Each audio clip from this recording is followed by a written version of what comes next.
Chapter 7. Wisdom. While there is yet hope. A wise woman is always learning. She is open to change. She is ready to hear. She pursues knowledge. Please listen to me, young mother. Dear pearls, my heart is heavy.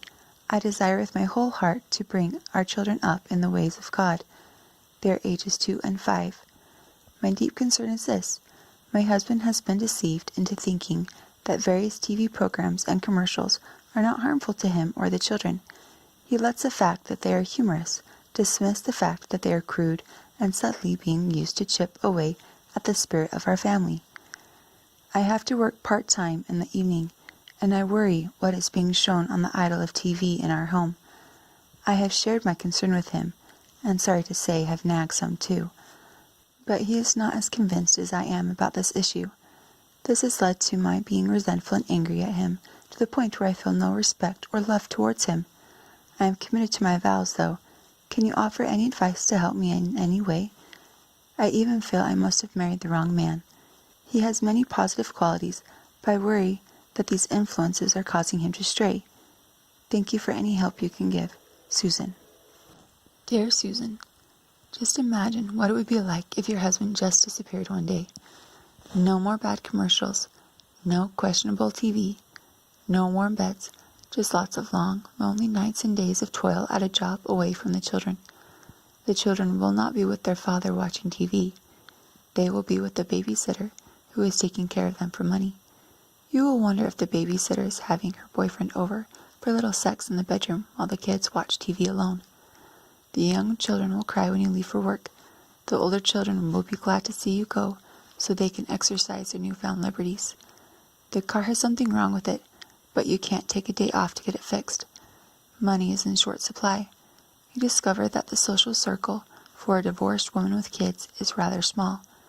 Then the kids get the flu. The babysitter refuses to work because she is not going to take the chance of getting the flu for a few measly dollars. For a year or two, your ex gets the children for the weekend. You have no control over what they do. You are too tired to care anymore. In time, the child support you thought was required by law stops coming, because your husband has left the state with another woman. Now, Susan, let's come back to the present. If you continue to dishonor your husband, the above scenario will likely become your own personal nightmare. Soon. You describe yourself as resentful and angry. Your soul is being slowly molded into a bitter person. Your letter reveals that you have already considered that your marriage could end over this issue. I have seen it happen hundreds of times. People will ask you why he left, and you will righteously tell them that he got involved with another woman. The truth is, you ran him off because he watched commercials you declared unrighteous. You left his heart, and he has left you emotionally, all because of your playing the Holy Spirit. Remember, you told me you didn't feel love or respect for him, or even wonder if he was the right man for you after all. You have telegraphed your thoughts to him, and be assured he is wondering the same thing about you right now. Listen to me, young mother. Do not play the fool. You don't know how bad it can get. The devil would love to steal your children's souls. He will not do it through your husband's TV. He will do it through your dishonor. The boys may have a difficult time with their sexual drives as a result of the commercials, but many young men have survived this in spite of the increased temptation. Few survive an unstable marriage where mother resents daddy. Your attitude has done nothing to stop the children's exposure to temptation. Just think, if you had lower expectations, you would permit yourself to love and honor your husband, and the children would be better for it. When God gave Eve to Adam, he was given him a helper, not a conscience. Adam already had a conscience before his wife was created. I am not suggesting that you should have lower standards. In fact, your husband obviously should have higher standards, but your nagging and criticism have the opposite effect of producing righteousness. Ideally, if you could hold your standards, hold your tongue, and hold your man, in time you might be able to put forth an appeal to him that does not offend. As things are today, you will continue towards divorce, or you will get on the road towards a heavenly marriage by honoring your man. It's a no-brainer. Debi. Alone. Dear Pearls, I would like to tell you my story, that others might be warned. I am 52 years old and have been alone for 23 years. I never thought this would be my lot in life. It never crossed my mind that my husband would ever leave me. I made many mistakes in my relationship with my husband. Today I see and hear young wives, and older wives as well, thoughtlessly making those very mistakes with their own husbands. They take for granted that he would never leave them and file for divorce. This sense of security seems to give them the feeling that they have the liberty to take their stand in myriad of ways against the wrongs, failures, and inadequacies of their husbands. I see it as either ignorance or refusal to obey God's injunction for wives, or a combination of both. This is why I write my story, to open the truths to the wives who are truly ignorant, and to warn the resistant wives. I cannot answer for my husband's responsibility and duties. That is between him and God. But if I had known then what I do now about God's commands to wives, i.e., what a man needs and what I could do to fulfill those needs, it would have made a big difference. The things I did or failed to do were not everyday, constantly overt, or in-the-face actions. They were subtle, ebbing, and flowing, but there nonetheless. When my husband acted selfishly at home, allowed his temper to flare, and sometimes said curse words, and then went to church and acted spiritual, I wish I had prayed positively for him instead of withdrawing a little emotionally from him and letting my criticism of lack of confidence in him be so manifest. I wish I had openly showed love and acceptance for him, for himself, not impatiently waiting until he acted right. When he failed the children, failed to have devotions, failed to be spiritual, failed to lead as he should, I wish I had completely trusted God and maintained unity, honor, reverence, and submission with a glad and trusting heart. I wish I had kept the children honoring him and praying for their dad instead of allowing my martyred attitude to manifest itself so openly. When he made a statement about someone or something, I wish I had not always put his opinion down, letting him know he was wrong again. When he acted like a jerk, I wish I had remained quiet and prayed for him, loving him, instead of letting him know what I thought about him and his actions.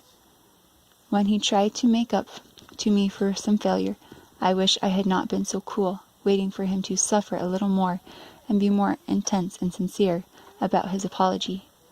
When he spent money I thought we didn't have, I wish I had remained quiet and trusted God. I wish I had shown continued confidence in him, regardless of his decisions. When he wanted me to do something, and when I didn't want to do it, I wish I had cheerfully complied instead of making him sorry he asked. Hard-heartedness is not a trait to endear any woman to a man. When he needed a woman to believe in him, admire him, approve of him, accept him, regardless of his failures, I wish now that I had been the one to give him those things. When I thought that keeping his faults before him, just small things that he did and said, and keeping myself a little standoffish in my approval of him, was the only way he would change, I wish someone would have taken me aside and told me how badly mistaken I was to think that it was my place to apply and keep the pressure on. When he didn't speak up enough in a business deal or with friends, I wish I'd kept quiet. When we were in the company of his family and our friends, I wish I had not taken on a martyred air when he left to go off and do something on his own. When he did not know how to show love, and I felt a void emotionally, I wish I had borne all things and hoped all things, and loved him unconditionally, instead of giving up inside and turning to friends and family for my emotional support and needs. I never saw the need to endear myself to him. I took for granted that he would fulfill his husband's moral obligation to love me. I wish I had gone to God's beauty school for the whole woman. Time passed. The marriage strangled to death from the load of mistakes, sins, and selfishness on the part of both of us. One day, to my shock and surprise, he just left. The children and I were plunged into near poverty. He no longer felt the natural desire to protect and support his family. I received the minimum child support. It was never enough. When the house and the car needed repair, there was little or no money to have the work done. Things slowly fell apart. People would help, but no one quite knows what to do with broken families. I dreaded the summer times. As I drove away to work in the mornings, I agonized over my children having to stay in the house. behind locked doors for 10 hours a day when I couldn't afford a babysitter or find someone trustworthy. They were too old for childcare centers and still too young to be left all day. At the beginning, when my children were sick, there was no one to stay with them unless I took off from work. Then the week-long flu would hit, and my time off work would mean my job. I had no real job training, so I started off in the entry-level positions that hardly paid. I became ill with a long-term debilitating condition, made worse by stress, but had to continue to go to work every day. I had no choice. But God was faithful to us, and we never went hungry or cold. Loneliness at home, the feeling of rejection and abandonment, and the financial struggles, however, were there every day, year after year. I know my life would have been so very different if early in my marriage I had known of and obeyed God's plan for the wife. Some of you don't believe that this could ever happen to you. In fact, you may well be thinking that it would be a relief if you could get him out of the house. You think, well, I'm healthy and strong. I'm emotionally secure. I can handle it. I am pretty and I will find a good man. I have family who will help me. I have a church to support me, and I could get counseling, etc. At least I would have peace in the home and could then live as I wanted to. I wouldn't have all the problems to contend with. These are all things that foolish wives may think, but I know better. My experience, as well as thousands of others, prove this outlook to be a lie. Carolyn. A new breed of women. Look around you. There is a new breed of women today. They serve your table at the local restaurant. They mow grass, work in the hospitals, and direct traffic. There are thousands of these ladies. They are everywhere doing anything they can find to do. They're mostly single moms. They dress cheaply, their hair has a ragged cut, and the dark circles under their young eyes testified of their faded hope. They are a new army of workers. Employers can underpay them because they are desperate for work. You can depend on them because they would not dare take the chance of losing their job. They are always distracted because they are thinking of their unhappy children or the babysitter's new weird boyfriend who comes over when she is at work. Sometimes they team up with another single mom to share resources, childcare responsibilities, and troubles. Lately I've been reading how many of these single women are turning to each other for their comfort, sometimes for intimacy. Do you think anything might ever drive you to that? A new breed of women. They're independent, in charge, and stressed. They grow old early, trying futilely to care for unruly children whom no man wants to stepfather. They grow bitter as they watch eligible men look over their heads at girls much younger than themselves, who have no strings attached. They grow fearful when they realize that the men who have shown interest in them are hiding perverted intents towards their cute little youngsters. Their kids are angry and often get into trouble. But all this was not your fault. No, it was your husband's who committed adultery. Your husband who was angry or got into porn. But he seems to have a life of ease now with plenty of money compared to your miserable condition. He takes the kids every other weekend and spoils them, making them hate you all the more. He seems to be so vital, so alive and full of smiles. He has money to entertain them, and they know you as a grumpy penny pusher. They think his young girlfriend is really cool. When you discover a lump in your breast, your teens don't care or understand the gravity of the situation. You struggle alone with your fear and take yourself to the doctor, knowing that even though this might not end in death, it is the end of hope. It all started when you were mad about a TV commercial, or when he watched the car races on Sunday afternoon. It all got worse when he wanted you to do something exotic sexually. Divorce is never planned, but it is almost always preceded by a certain avoidable reactive behavior and events. Don't let it happen to you. You poor, dumb man. I remember the night Michael and I married. My new husband decided we needed to go grocery shopping and cook a meal before we went to bed. I had no idea how much money he made, or how much he had for our honeymoon. Money had never been an issue in my life. Yet here we were in the grocery store at 10 p.m. on Sunday night, having been married for less than an hour, when I first felt the critical spirit rise within me. He was picking out ground beef, and was about to pay a very high price. I tried to reason with him. Don't you think that is priced too high, and wouldn't it be better to buy cheaper priced meat? He was 25 years old and had never had a woman question him about how he spent his money, and I will never forget the bewildered look on his face. It was as if he were trying to remember who I was and why he had put himself into a position to be criticized. I must have sounded as though I was patronizing him, speaking to him as if he were a stupid kid, because that is how I felt about what he was doing. I was suddenly shocked at my attitude. What right did I have to treat him like a stupid jerk? How did I know how much money he had? I wasn't even his wife yet, in the biblical sense. Yet here I was thinking, you stupid nincompoop, I wouldn't spend my money like that. Satan didn't even give me a chance to get properly bedded before he introduced himself to me, just as he did to Eve, and I, like my big sister, fell for his line. I was amazed at my critical spirit. There, standing at the meat counter, I made up my mind I would not allow this to be the story of my life. I would learn to be a woman of God, regardless of what my husband bought or how dumb he seemed to be in the way he spent his money. What did you practice today? Were you mad at your husband this week over something he did, like being late, speaking to you rudely, or yelling at the kids? Did you seethe with bitterness and intentionally avoid looking into his eyes so as to express your disdain? You know what I'm talking about. Remember the ugliness of your own heart and soul. Yes, your husband deserved it. Yes, it was your right. But is there any satisfaction in your punishing response? Does he now bend to your anger and do better in hopes of escaping your condemnation? He practices his faults, and you practice your bitterness. You are both practicing divorce. Your children watch and are practicing being poor future mothers and fathers.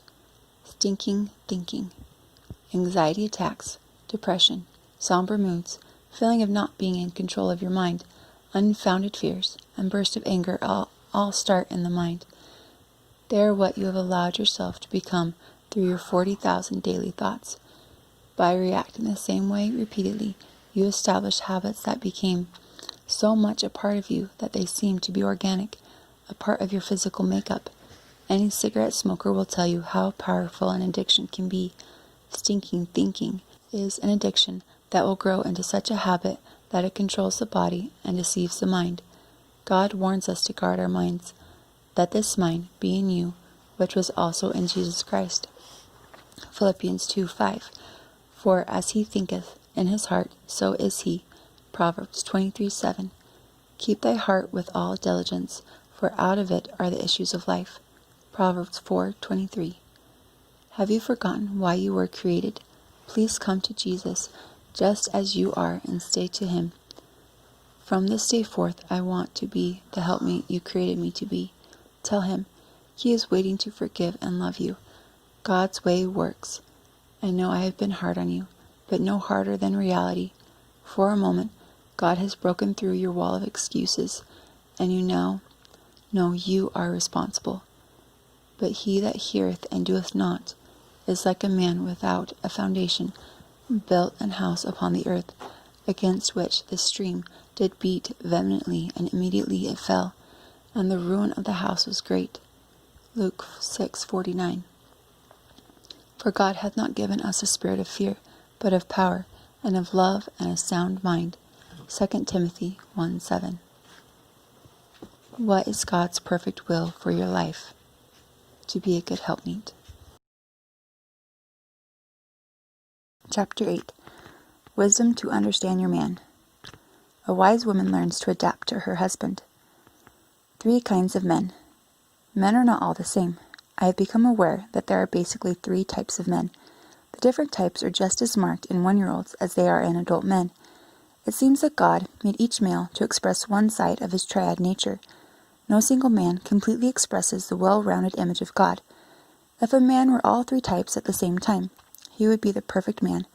But I have never met, heard of, or read in a book of history or fiction of a man who is the proper balance of all 3. Certainly Jesus was the perfect balance. Most men are a little of all 3, but tend to be dominant in one. And all the training and experience of life will never successfully make a man into a different type of man. There is nothing clumsier or more pathetic than a man trying to act differently than who he is. As we review the types, you will probably readily identify your husband and be able to see where you've been a curse or a blessing to him. By the time a young woman gets married, she has developed a composite image of what her husband ought to be like. The man she has known, and the characters in books and movies provide each woman with a concept of the perfect man, Poor guys. Our preconceived ideas make it tough on them. They are never perfect, far from it. God gave each one a nature that is like himself, but never complete. When you add in the factor that all men are fallen creatures, it makes a girl wonder why she would ever want to tie her life to one of these sons of Adam. But God made us ladies to have this unreasonable desire to be needed by a man, and our hormones are working strenuously to bring us together. When a girl suddenly finds herself permanently wed to a man who is not like she thinks he ought to be, rather than adapt to him, she usually spends the rest of their marriage, which may not be very long, trying to change him into what she thinks her man ought to be. Most young girls are married only a short time when they make the awful discovery that they may have gotten a lemon. Rather than bemoan your fate, ask God for wisdom.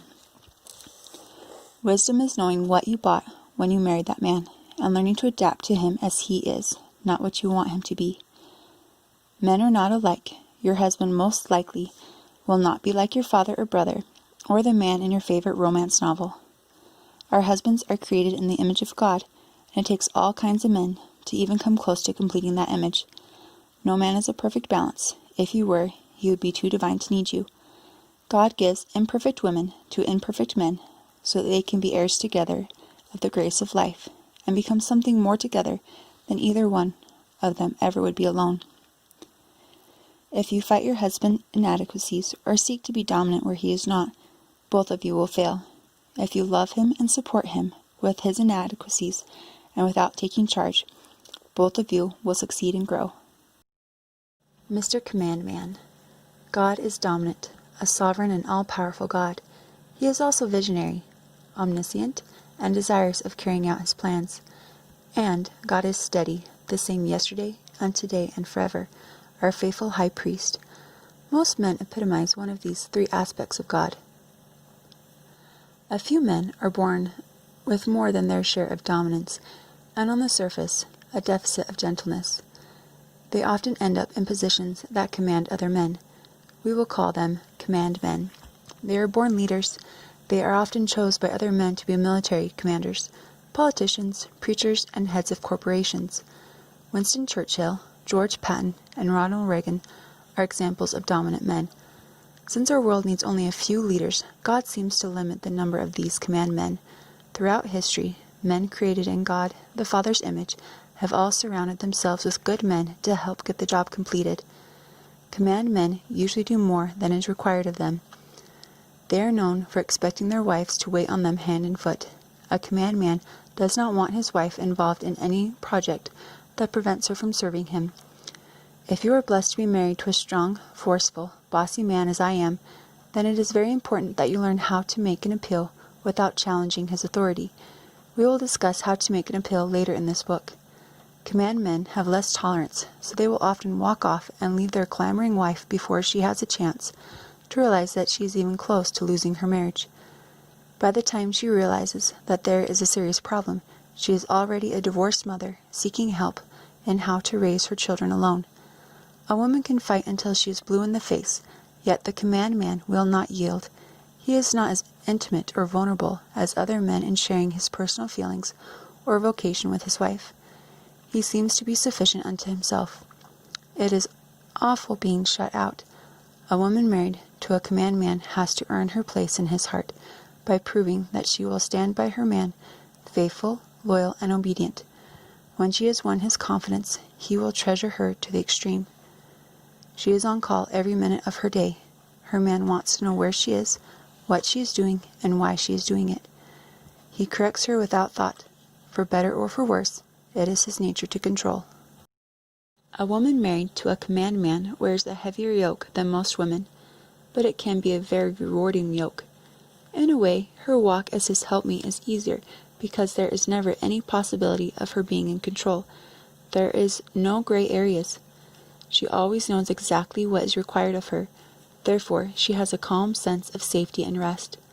A command man feels it his duty and responsibility to lead people, and so he does, whether they think they want him to lead or not. Amazingly, this is what the public is most comfortable with. Very few people have enough confidence to strike out on their own. Plus, the feeling of being blamed for mistakes holds them back. The command man is willing to take the chance, and for that purpose God created these king-like men. Their road is not easy, for James said, "My brethren, be not many masters, knowing that we shall receive the greater condemnation." On 9/11, when the World Trade Center was destroyed, another plane flying over Pennsylvania was being hijacked by other terrorists. Mr. Todd Beamer was on the plane. It was his voice we all heard saying the now famous line, "Let's roll!" He must have been a strong Mr. Command Man. He, and others like him, took control of a desperate situation and saved many other lives while sacrificing their own. It could have been a terrible mistake, but Mr. Beamer evaluated the situation, made a decision, and then acted upon it. He knew the lives of all those people were in his hands. It was a heavy responsibility, and yet he was willing to do what a man got to do. You'll remember how strong and queenly his young widow seemed when we watched her on TV after the attacks. A good Mr. Command sees the bigger picture and strives to help the greatest number, even if it costs him his life and the lives of those he loves. If he is an honest man, he will take financial loss in order to help lead those who need him, but in the end he will usually come out on top. If he is not an honest man, he will be selfish and use the resources of others to further his own interests. A king wants a queen, which is why a man in command wants a faithful wife to share his fame and glory. Without a woman's admiration, his victories are muted.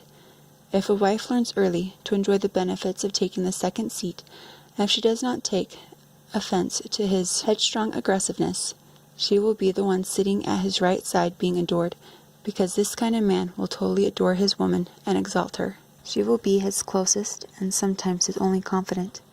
Over the years, the command man can become more yielding and gentle. His wife will discover secret portals to his heart. If you are married to a king, honor and reverence is something you must give him on a daily basis if you want him to be a benevolent, honest, strong, and fulfilled man of God. He has the potential to become an amazing leader. Never shame him, and do not belittle him or ignore his accomplishments. If the wife of a command man resists his control, he will readily move forward without her. If he is not a principled Christian, he will allow the marriage to come to divorce. Like King Ahasuerus of Persia, if she defies him, he will replace her and not look back. If his Christian convictions prevent him from divorcing, he will remain stubbornly in command, and she will be known as a miserable old wretch. If a command man has not developed working skills, and thus accomplishes little, he will have the tendency to tell stories about himself and brag until people are sick of him. If he has left his wife and lost his children, thus having no legitimate kingdom of his own, he will be an obnoxious Garius. A command man who has gone bad is likely to be abusive. It is important to remember that much of how a command man reacts depends on his wife's reverence towards him. When a command man, lost or saved, is treated with honor and reverence, a good helpmeet will find that her man will be wonderfully protective and supportive. In most marriages, the strife is not because the man is cruel or evil, it is because he expects obedience, honor, and reverence, and is not getting it. Thus, he reacts badly. When a wife plays her part as a helpmeet, the command man will respond differently. Of course, there are a few men who are so cruel and violent that even when the wife is a proper helpmeet, he will still physically abuse her or the children. In such cases, it would be the duty of the wife to alert the authorities so that they might become the arm of the Lord to do justice. Mr. Command will not take out the trash, as a general rule, and he will not clean up the mess at the trash area. He may organize and command someone else to do it. Any woman trying to force Mr. Command into becoming a nice trash man will likely end up alone, trashed by her man. Mr. Command will want to talk about his plans, ideas, and finished projects. He will be very objective, very unemotional, and he will not enjoy small talk. His vision is like a man looking from a high mountain. He sees the total goal. He will expect his wife to help him remember individual needs. Mr. Command Man will be most uncomfortable and at a loss when dealing with the sick, helpless, and dying. Where there is no hope, there will be no need for a command man. A born leader is a man who can, when necessary, adapt principles or rules to circumstances for the greater good for the greatest number of people. Mr. Visionary. God is a visionary, as seen in his person, the Holy Spirit. He made some men in the image of that part of his nature. Prophets, be they true or false, are usually of this type. Some of you are married to men who are shakers, changers, and dreamers. These men get the entire family upset about peripheral issues, such as, do we believe in Christmas? Should we use state marriage licenses? Should a Christian opt out of the Social Security system? The issues may be serious and worthy of one's commitment, but in varying degrees. These men have tunnel vision, tenaciously focusing on single issues. They will easily pick up and relocate without any idea of what they are going to do for a living at their new location. They are often the church splitters and the ones who demand doctrinal purity and proper dress and conduct. Like a prophet, they call people to task for their inconsistencies. If they are not wise, they can be real fools who push their agendas, forcing others to go their way. One visionary will campaign for the legalization of pot, while another will be an activist to make abortions illegal.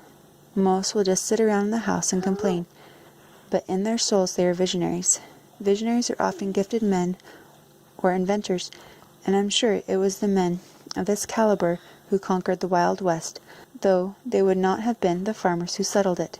Today, visionary men are street preachers, political activists, and organizers, and instigators of any frontline social issues. They love confrontation. They hate the status quo. Why leave it the way it is when you can change it? They are the men who keep the rest of the world from getting stagnant or dull.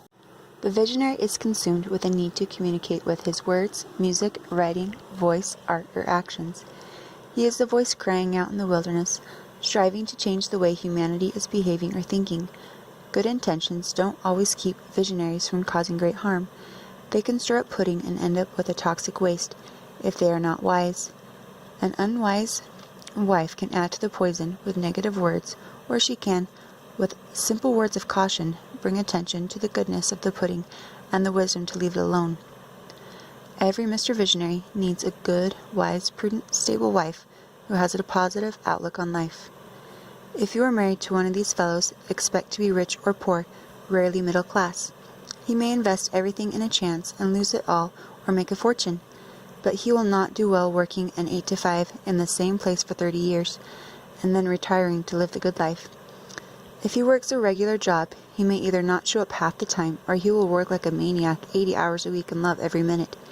He may purchase an alligator farm in Florida, or a ski resort in Colorado, or he may buy an old house trailer for $150 and hopes to fix it up and sell it for $10,000, only to find out that it is so deteriorated that it can't be moved. He will then have his wife and all the kids help him tear the top off and carry the scraps to the dump, saving the appliances in the already crowded garage, so he can make the farm trailer out of the axles. Now that he has a farm trailer with no animals, expect him to get a deal on 3 old sick cows, and he may never be rich in money, but he will be rich in experience. Come to think of it, maybe my husband is not 100% Mr. Command Man, because he seems quite a bit like Mr. Visionary. I remember, on more than one occasion, helping him tear down someone's old barn in order to drag the junk home to fill up our barn. Remember, most men are a mixture of types, but usually stronger in one. The wife of Mr. Visionary should be just a little reckless and blind in one eye if she is going to enjoy the ride. If this is your man, you need to learn 2 very important things beyond how to make an appeal. Learn how to be flexible and how to always be loyal to your man. You will be amazed at how much happier you will be and how much fun life can be if you learn to just go with the flow, his flow. Life will become an adventure. You will actually begin to feel sorry for the gals married to the stick-in-the-mud steady types. And once you get it into your head that your husband does not have to be right for you to follow him, you will finally be able to say bye-bye to your overwrought parents, even when they are screaming that you are married to a crazy man. People looking on will marvel that you are able to love and appreciate your husband, but you will know better because you will see his greatness. Greatness is a state of soul, not certain accomplishments. Thomas Edison, though not recognized as such, was great after his 999th failure to make a light bulb. The Wright brothers were great when they neglected their lucrative occupation of fixing bicycles and wasted time trying to make one of them fly. If the light bulb had never worked and the plane had never flown, and no one remembered their names today, they would have been the same men, and their lives would still have been just as full and their days just as challenging. Did Edison's wife think him great when he used his last dime on another failed idea? If she didn't, just think what she missed. The visionary man needs his woman's support, and he will appreciate it when it is freely given. Without her, he feels alone. The sky will be a little harder to live with at first. Big, wild fights are the usual beginnings if a nice, normal girl who had a Mr. Steady Daddy marries one of the weird ones. They will either have a bitter divorce, she divorces him in the first few years, or she will decide to learn to appreciate him because he is really rather lovable. I get very few letters from the wives married to these high-strung, going to reinvent the wheel men. I do get a lot of letters from their mother-in-laws asking us to write and straighten out their sons-in-law. Some of these guys talk with glowing enthusiasm and animation. Usually they enjoy hashing over ideas, plans, and dreams. If you are married to one, he loves to tell you about his newest idea, and he wants your enthusiastic support, not a critique of his idea. He will look at his idea more critically later, but for the moment, the idea itself is invigorating to him.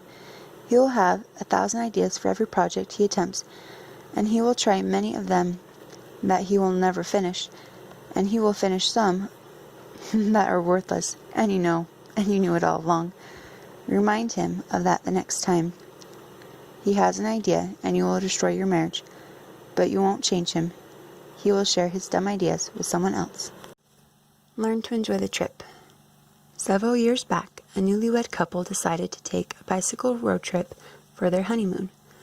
They had the map all worked out and the bikes and camping gear ready. After riding for a couple of days, the young wife noticed that her good husband was going the wrong way. She stopped him and tried to show him on the map that he had veered off the course. She had always been endowed with a natural ability to read maps and knew exactly where they were. He was not so gifted and argued that she was dead wrong and insisted that they were headed the right way. Later that day, when he did discover that he had indeed taken the wrong road, he brushed it off and blamed the signs or gave some plausible reason. Again he took the wrong road, and she argued with him. He kept correcting their course, but they were not getting anywhere by its shortest route. She let him know his error. That part of the honeymoon was not very honeyed. Nothing would change his mind. He knew he was right, and if not exactly right, then he was as right as could be expected under the circumstances, and criticism was not welcomed. What could she do? The young wife was not pleased with the way they were relating, and she reasoned to herself that this could become the pattern for the rest of their lives. As she brooded on the matter, it occurred to her that it was very important to him to be right and to be in charge, and it didn't really matter which road they took. They were taking this trip to be together, not to get anywhere in particular. God in his mercy and grace gave this sweet young wife a new heart. She decided to follow her husband down any road he chose, without question or second guessing, so she cheerfully began to enjoy the beautiful day and the glory of being young and in love, as she continued to pedal her bike down a road that had taken them to where every marriage ought to go, even though it was not according to the map. This little lady is married to a 100% visionary man. She started her marriage right, following him wherever he led, regardless of whether she thought it was the right direction or not. She has been flexible and is enjoying her ride. Someday, when her husband is assured that he can trust her with his heart, he will let her be his navigator and still take credit for it. The moral of the story is, the way you think determines how you feel, and how you feel influences the way you will act. If you are married to Mr. Visionary, learn to enjoy the trip, for if he ever does make a better light bulb, he will want you to be the one who turns it on for the first time in public. It will be your face he looks into to see the marvel of what a great thing he has done. You are his most important fan. When you know your man really needs you, you can be happy with just about anything. Over time, this type of man will become more practical. If you are a young wife married to a man your mama thinks is totally crazy, then you may be married to Mr. Visionary. Right now, propose in your heart to be loyal to him and to be flexible. Then let your dreamer dream. Lean back and enjoy the ride. It should prove interesting. The world needs the visionary man. For he is the one who seeks out hypocrisy and injustice and slays the dragons. He calls himself and those around him to a higher standard. He knows how to do nearly everything and is readily willing to advise others. In time, he will be quite accomplished in more than one thing. Visionary man will take the trash out if he remembers it, but he may also end up inventing a way whereby the trash takes itself out or is turned into an energy source. Or he may just waste a lot of time building a cart for you to take it out. He will not mind cleaning up if he notices it needs doing, but he may get so deeply involved that he decides to paint while he is sweeping, and then switch projects before he finished painting, and he will likely be irritated when his wife nags him about it. Visionary man will talk and talk and talk to his honey if she approves of him. He will be subjective, thinking about feelings, moods, and spiritual insights. One of his greatest needs will be for his wife to think objectively, prove in truth, and use common sense, which will help keep his feet from flying too far from solid ground.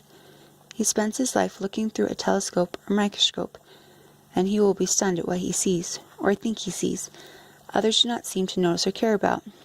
Every small issue will become a mind-consuming, and he will need his wife to casually talk about the big picture and the possible end results of relationship, finance, or health if he continues to totally focus on his present interest.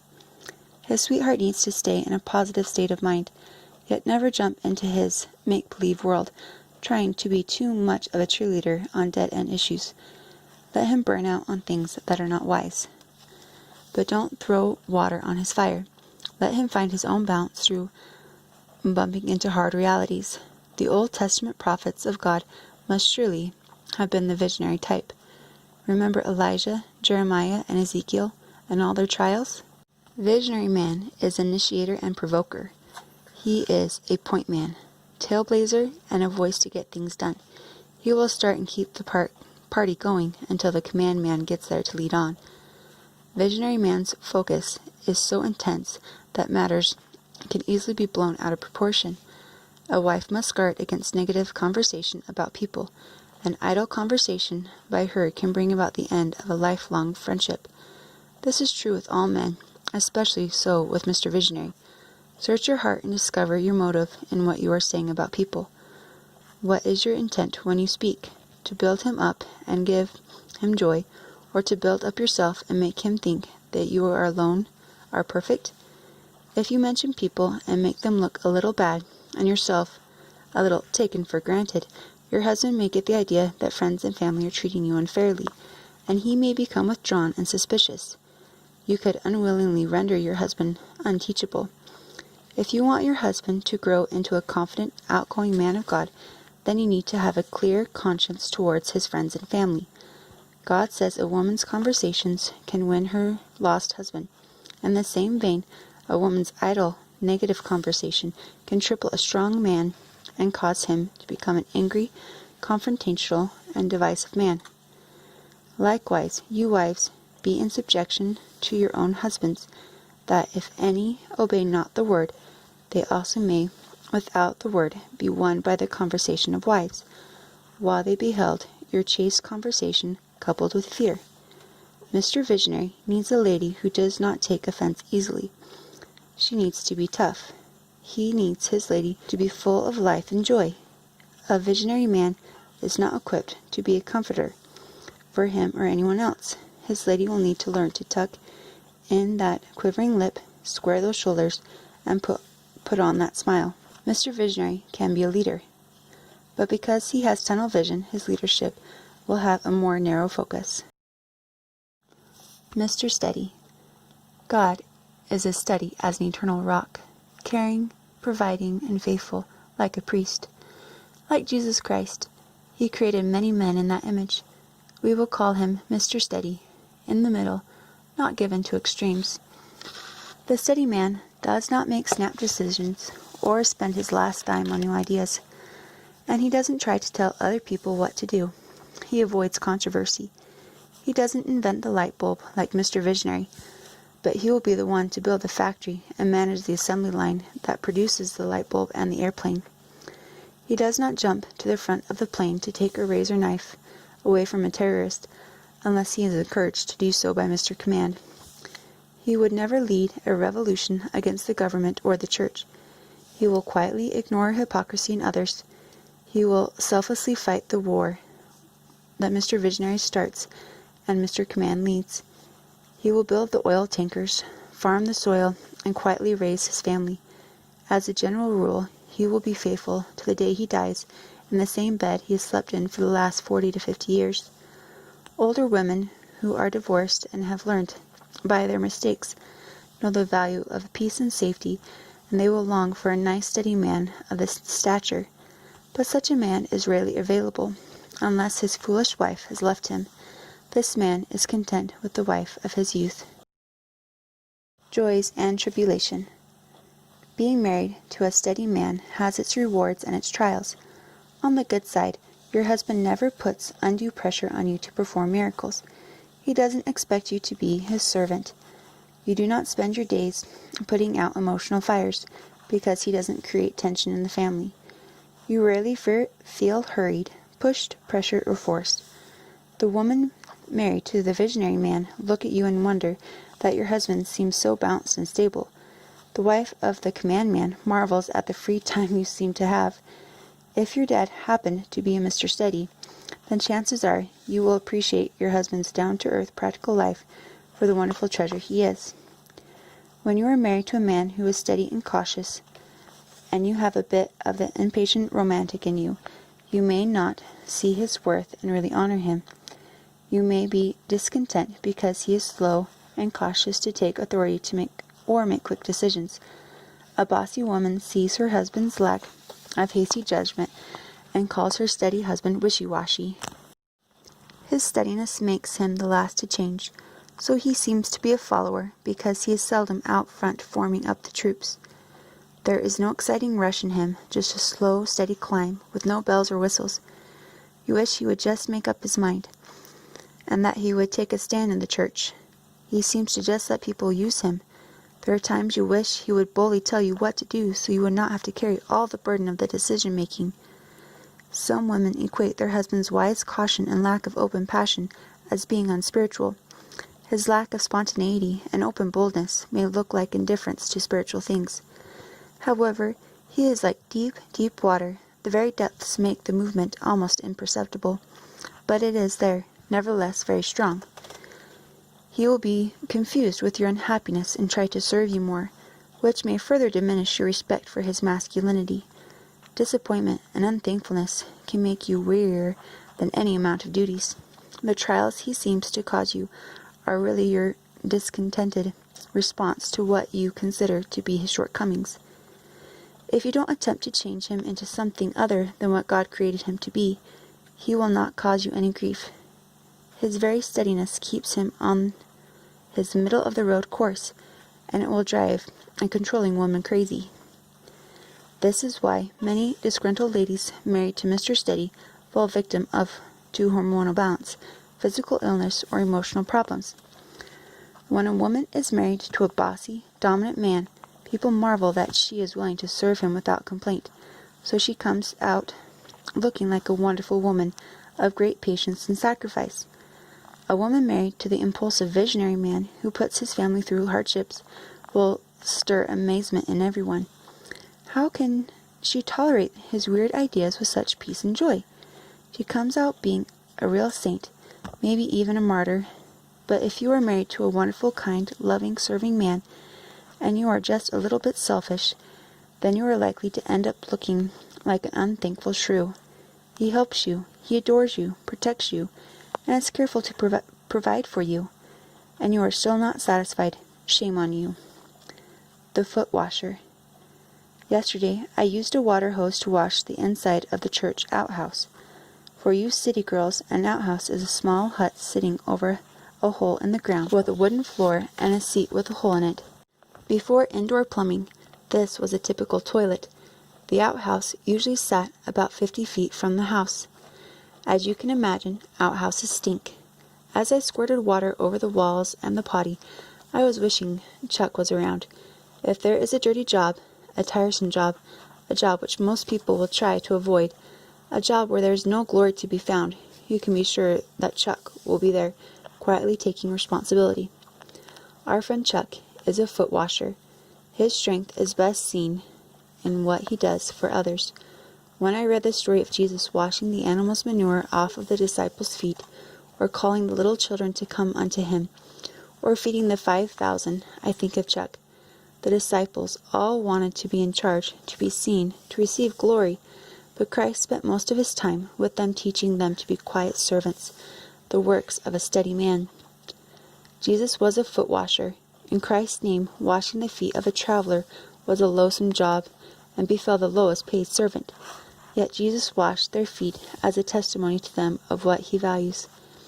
If I then, your Lord and Master, have washed your feet, yea, ye also ought to wash one another's feet. In effect, he was teaching them, if you want to be my disciple, then plan on spending your life cleaning up after folks, fixing the old lady's sink, and driving out of your way to get someone a ride to church. Many women think of their pastor as a mighty man of God, or their song leader as a spirit-filled man. Yet I suspect it will be the quiet Mr. Steady type man who will be called the greatest in the kingdom of God. The steady man, the quiet man, the man who does not take control, is not a man of little worth, for Jesus exalted the common chores that are so often performed by the steady man. Mr. Steady can be a strong man of God. His strength is exercised as he quietly assumes responsibility that others usually shirk. If we as wives could only learn to honor the man God gave us, we would be blessed to see what a mighty man of God he could become. A glorious marriage is sometimes only an appreciation away. Ask God for wisdom to honor and appreciate your steady man. Even as the Son of Man came not to be ministered unto, but to minister, and to give his life a ransom for many. And there was also a strife among them, which of them should be accounted the greatest. And he said unto them, the King of the Gentiles exercised lordship over them, and they that exercise authority upon them are called the benefactors.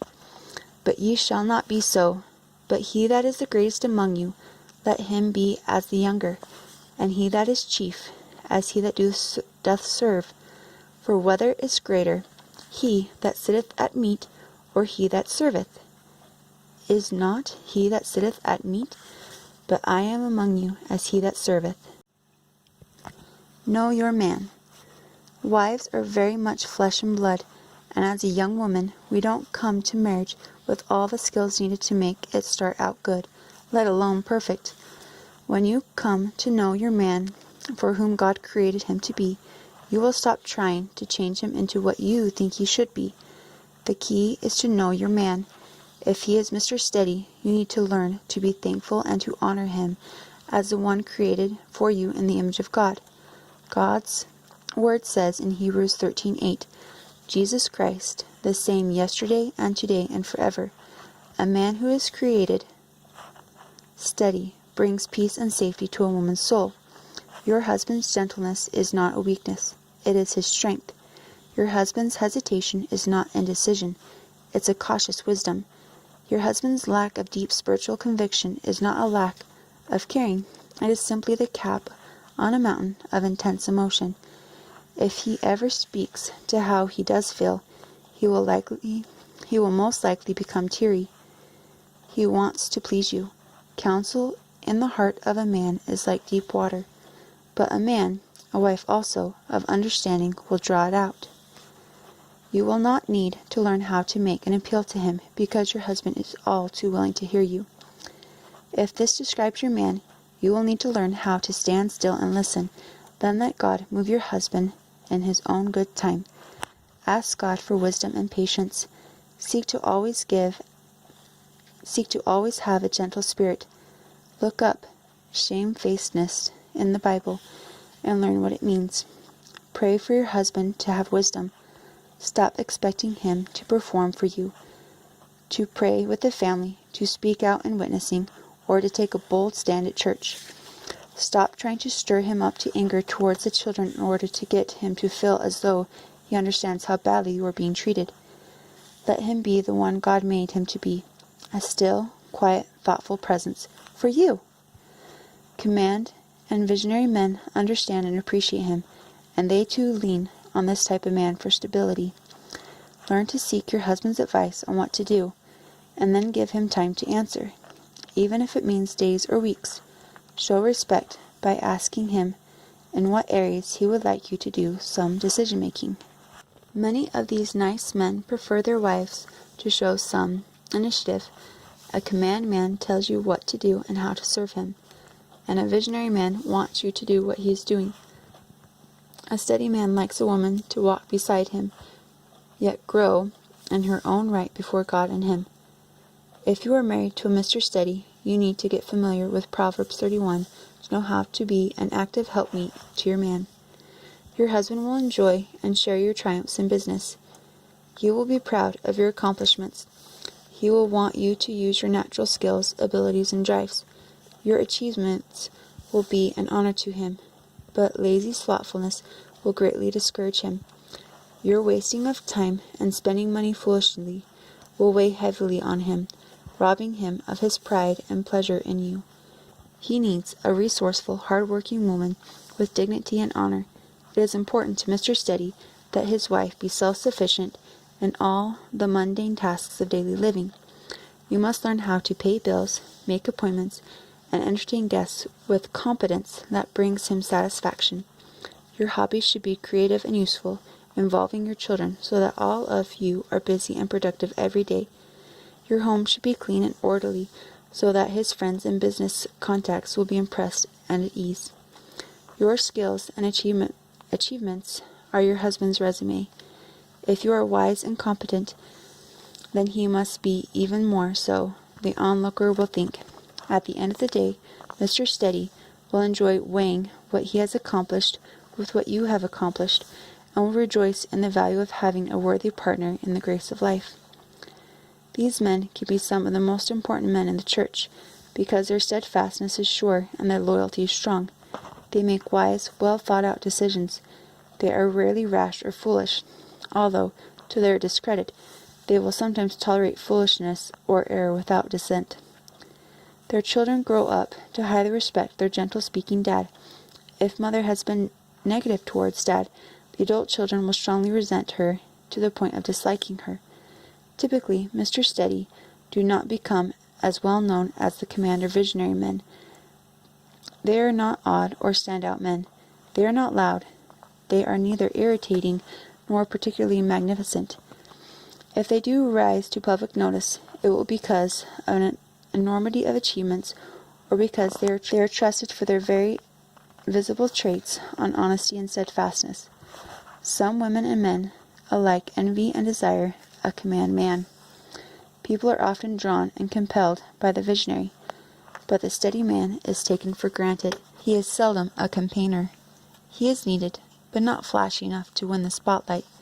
He will never brag on himself, and is typically very poor at selling himself and his skills.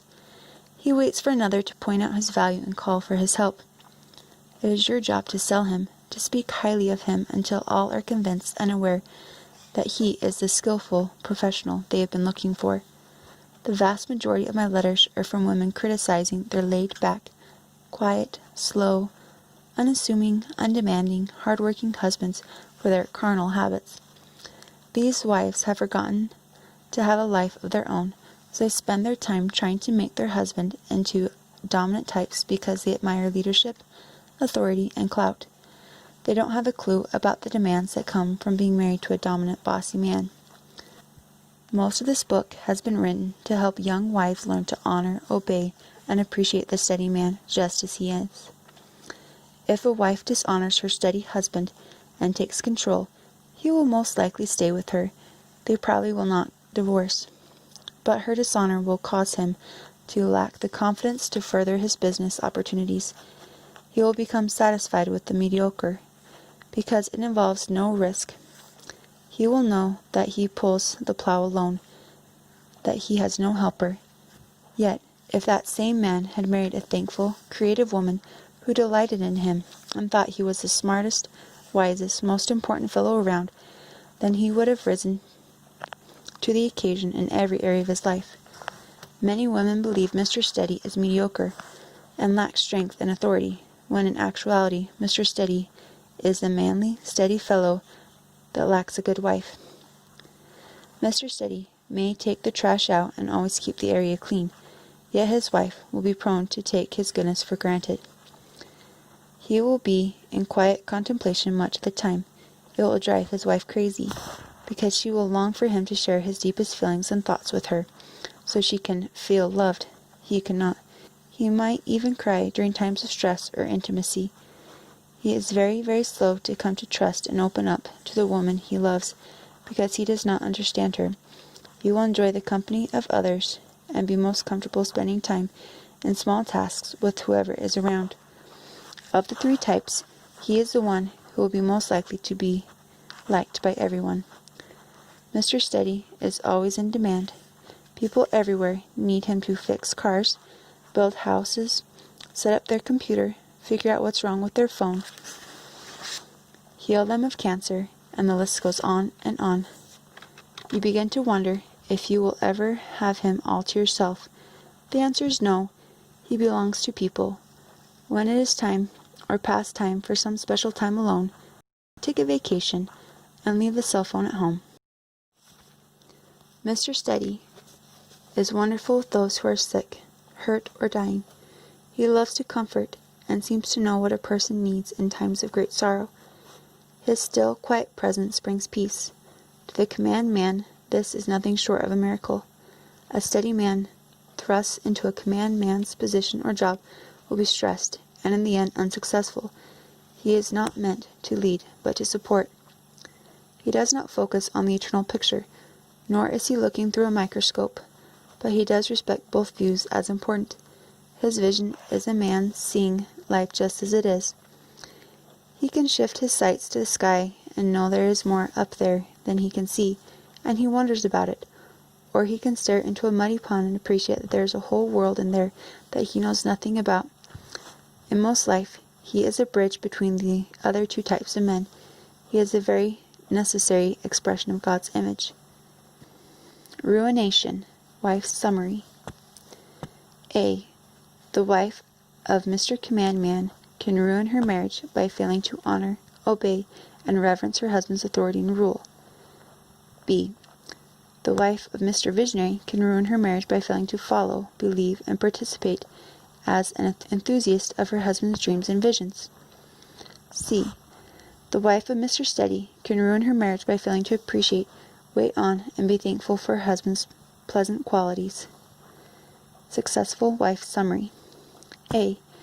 The wife of Mr. Command Man can heal her marriage by becoming his adoring queen, honoring and obeying his every reasonable and unreasonable word.